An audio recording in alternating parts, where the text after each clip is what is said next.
Someone's Around the House is a 2024 horror novel by Josh Malerman. It received the Goodreads Choice Award as nominee for Reader's Favorite Horror in 2024. This book is proof that a decent cover can go a long way. I mean, look at it. It's excellent. It conveys the mood perfectly. It entices you to learn why this gentle bunny rabbit might be dangerous to our protagonist. The answer is that it's not. No haunted plush toys in this one, but you get my point. I liked Bird Box well enough, and I actually have another of Josh Malerman's books on my to-read pile somewhere, so I decided to snag a copy of Incidents Around the House from the library and take a look.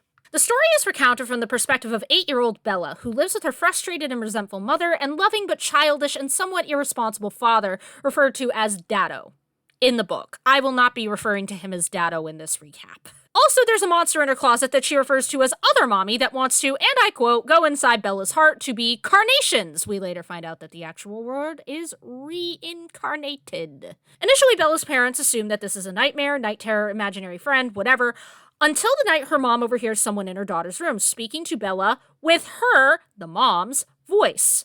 Other Mommy can imitate the voices of other people, and I think their appearances to a certain extent. In any case, actual mom flips out and immediately gets Bella out of the house, the dad joining them later.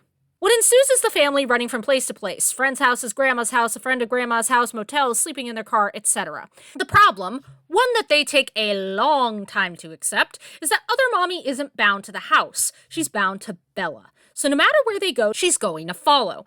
And progressively, Other Mommy starts to get more aggressive, apparently murdering actual Mommy's secret boyfriend. Put a pin in that, we're going to be back to it in a second. So eventually they end up back in their own house. They enlist as many occultists and psychics and priests as they can, but some either outright refuse to help, are unable to, or actually take advantage of the family to get a gander at Other Mommy. No matter how expert the security system, no matter how much they stay vigilant, Other Mommy just keeps coming. So eventually, one of Bella's grandmother's friends comes to the conclusion that Other Mommy wants Bella's innocence, so they need to take it away. This is achieved by Bella's mother and father sitting her down and telling her that Daddo is not actually her father. It was her mother's original husband. See, mom's got a long history of hoeing, and Daddo used to be the other man. Oh, how the turns have tabled.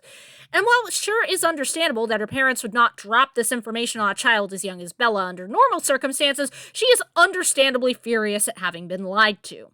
So furious, incidentally, that she tells them Other Mommy is gone when Other Mommy is most definitely not gone.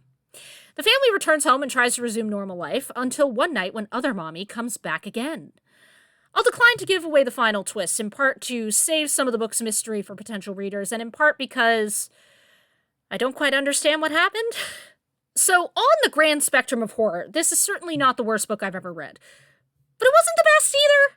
I'll start with my compliments. Other Mommy was genuinely creepy, and every time she showed up, the author made the most of her. I was genuinely afraid for Bella throughout the story and pulled in by the mystery. Bella herself was a good character. I empathized with her and wanted the best for her, although she did read a little younger than 8 years old. Like, if you didn't tell me her age, I would guess she's maybe 5 or 6.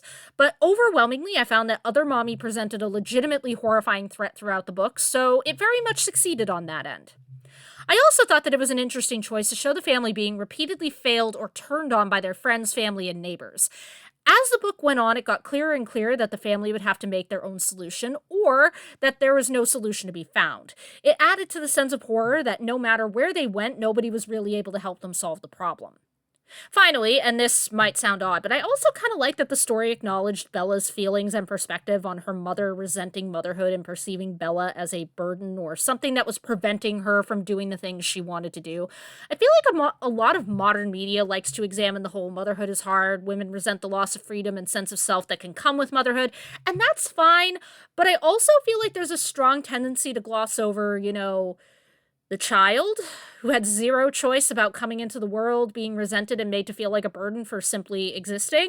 While I understand wanting to vent or commiserate about the difficulties of motherhood, especially in fiction, I feel like this often tips over into acting as though children, especially very young children, are somehow to, blame for their mother's stress and anxiety simply for being children who by definition are needy and lacking in empathy, perspective, and emotional control. I don't know, it's just a trend that kind of rubs me the wrong way, and I'm glad that this book actually showed what that sort of venting can look like to a little kid who adores their mother and can't help being a child. So in those respects, I like the book, but there were 3 larger issues that I ended up having with it. Number 1, God help me, if I ever hear the word Dado again, I will snap. I get it. It's a cute name she calls her dad by. I have a nickname for my dad that might sound weird outside of my family, but the word being repeated over and over and over and over again was starting to get to me. It made sense in context. This is a first-person perspective book, and it's Bella's perspective we're reading from, so it makes sense that we would see her refer to her father as Dado exclusively. But it was just a pet peeve for me. Your mileage may vary. My second issue with the book is that I felt ultimately unsatisfied with how Other Mommy is handled. Yes, she is incredibly creepy, she brings great tension to the story, and overwhelmingly her appearances are some of the best parts of the book. But we ultimately never end up learning that much about her. Bella remembers her speaking to her from the bedroom closet one night. We learn that she can mimic human voices and, if I recall correctly, their appearances too occasionally. Additionally, she's either psychic or has been listening in on the people surrounding Bella, hence why she becomes aware that Bella's mom resents motherhood. She keeps asking if she can go inside Bella's heart, and she apparently requires Bella's acceptance to do this, hence why she gets scarier throughout the book as Bella refuses. If she does this, she will be reincarnated. She describes this process to Bella as effectively trading places.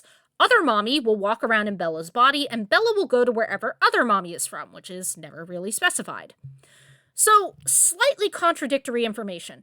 Other Mommy says that she wants to be reincarnated, and she is the one using that word, not Bella, who initially misinterprets it as carnations. This would imply that Other Mommy was once alive, which would further imply that she is currently a ghost. But the way she describes reincarnation sounds more like possession. Her soul is being implanted into Bella's body, and Bella is being pushed out to go somewhere else. This could still imply that Other Mommy is a ghost, but culturally, possession tends to be associated with demons. I'm torn on whether or not this was deliberate on the author's part. He could be having Other Mommy be imprecise with her wording on purpose. She could be trying to conceal the fact that she's a demon. Of course, it's also possible that he just didn't think very carefully about the wording. Ultimately, we never get further clarification on what exactly Other Mommy is and why she wants Bella specifically. Apparently, it's not her innocence that she's after, not even really sure how we arrived at that conclusion. That was never explained either. At one point, Bella's mother theorizes that, owing to Other Mommy's name, her own emotional neglect of her daughter has led to the creation of this creature, but it's never really explored beyond that. Other Mommy's true nature is left ambiguous. Now, I don't have a problem with some ambiguity in a horror story. Sometimes the scariest things are the things we don't fully understand or have an explanation for. I loved Jeff Vandermeer's book Annihilation, and God knows that book doesn't explain everything. But I'm struggling to find the right words here, but there's a balance to be struck between ambiguity and explanation. There's a way to craft a mysterious, mostly unexplained phenomenon or monster in a horror story that is still ultimately satisfying to the reader, and I feel like Other Mommy gets close to being that, but doesn't quite get there. I feel like there could have been a little more shade given to her character that would have made it perfect. Give us a little more detail on how she interacts with Bella. Is her desire to possess Bella the pure malicious greed of a demon, or is it the clawing desperation of a ghost? The details we get about her and Bella's previous interactions are faint. We don't get a great rendering of how Other Mommy managed to gain this little girl's trust and acceptance for as long as she did. I'm not saying we need an info dump or a perfect explanation for what Other Mommy is, wrapped up with a neat little bow on top. I'm just saying that there could have been a little more development done, and that would have given the audience a more solid impression of Other Mommy's nature and what's motivating her. And we might end up getting it because Incidents Around the House is being adapted into a movie with Jessica Chastain in it, presumably as the mom. Wild choice, given that she was also in the very similar 2013 movie Mama, but hey, you go Scream Queen. In any case, a movie might work perfectly for this book because the visual aspects of a film can be used to convey certain things to the audience that we can't really get from a book that's restricted to Bella's POV. Oh, and one other thing I almost forgot. This book does not use quotation marks, and it annoys me. I'll post an example on screen that should highlight the problem. The last thing I wanted to talk about here was the monologuing. The number of times where someone, particularly the dad, sits down and just monologues at Bella is wild. In fairness, one of those times was Other Mommy trying to manipulate her, and I will grant you that this was a useful trick in the moment. By this point in the book, there's been 2 or 3 monologues, so you don't really question who's talking at first, but overwhelmingly the monologuing was just not realistic. Dado's monologuing was particularly annoying because it comes across as like unrealistic, after-school special, up on your soapbox type monologuing. The author is turning to the metaphorical camera and teaching us all a very important lesson. The example I'm about to give is apparently a popular quote given its ultimate message, and hey, if you like the message, that's fine. You do you. My argument is that this is not necessarily good writing used to convey it. This starts on page 58, I think, and it's Bella recollecting one of her father's monologues. Quote, "The older I get, the more I think the barometer for intelligence is how kind you are. Because it's not an easy thing to do, staying mindful after all you go through in life. It scares me thinking of you going through all the things your mom and I already have. Everybody who has ever lived has gone through some pretty terrible times, and it scares me to think that you will too.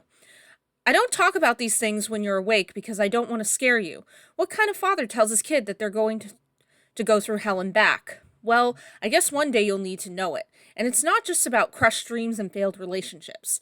It's much deeper than that. You know, I can still remember the time I realized people are mean. Most people. I was just out of high school. I was living here in Chaps already. I was working this terrible data entry job, and my job was to type in how many hours these home health care nurses worked. Would you believe I got paid more to type in their hours than they got to work them? Yeah. Even then, I was able to see there was something wrong with that. But here's the thing. There was this guy at work named Orrin, and for whatever reason, Orrin just did not like these home health care nurses. They were mostly women and definitely poor, and here this guy who worked in the office with me just flat out hated them.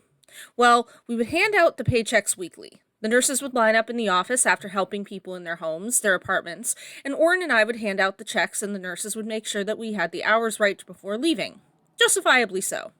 And more than once, we didn't have it right, and I couldn't figure out why. They turned in their hours, I typed them in, Orrin ran the checks, and if a nurse said we got it wrong, I'd tell them not to worry, I'd figure it out. But Orrin would push back. He'd tell them that they were wrong. They were uneducated and couldn't add. And there was this glee on his face when he did this, and it made me so mad. It still makes me mad now, years later, sitting here with you. But it wasn't just that I realized Orrin was somehow docking their pay out of spite. It was that Orrin would often look to me during one of these beratements, and in his face I'd see he expected I felt the same way that he did. That I got off somehow on watching these poor nurses suffer and argue too. And no matter what face I made back at him, no matter how disgusted with him I looked, he still assumed that I felt the same. You see, Bella, that's real cruelty. That's world cruelty, where it's not just the idea that one person is cruel, it's that they believe, and have reason to believe, that the whole world feels the same. Then there's some action that happens briefly, but then Bella recalls the rest of the speech a little bit later on. So the goal, I think, is to stay kind for as long as you can, no matter what happens to you, no matter what you go through, no matter how many breaks you get and how many you don't. And I think you always have to remember that if someone is mean to you, they are like that with everybody else too. You see, Bella, meanness doesn't have to spread. It can stop with the mean person, stop at the threshold of the kind person. I guess I'd put it this way. Don't let them in. Don't invite them in. If there's one thing I could convey to you, one thing that would take root in you, just like the need to eat and sleep, it would be this. Try to stay kind as long as you can, for all your life. Always be mindful of what others are enduring, and whatever you do, most of all, don't allow someone else's meanness, someone else's cruelty to get inside of you." Unquote. Do you see what I mean? It's one long, uninterrupted lecture. It sounds rehearsed. Most people don't talk this way. It very much comes across as the author is getting up on his soapbox and preaching about a particular lesson or value he wants to impart to the audience. It lacks subtlety and realism and borders on pretension. And since it's predominantly the dad doing it, it made me feel kind of annoyed by him in general. If it had happened once or twice, I could have gotten over it, but the fact that it happens like 5 or 6 times in this book really got under my skin. So yeah, overall, not the worst horror book I've ever read. I'll be very curious to see how the film adaptation plays out, because I think it could serve to develop other mommy in subtle and meaningful ways, and also possibly cut down on the long-winded monologuing and overusage of the word daddo. I'll probably be checking it out when it comes out.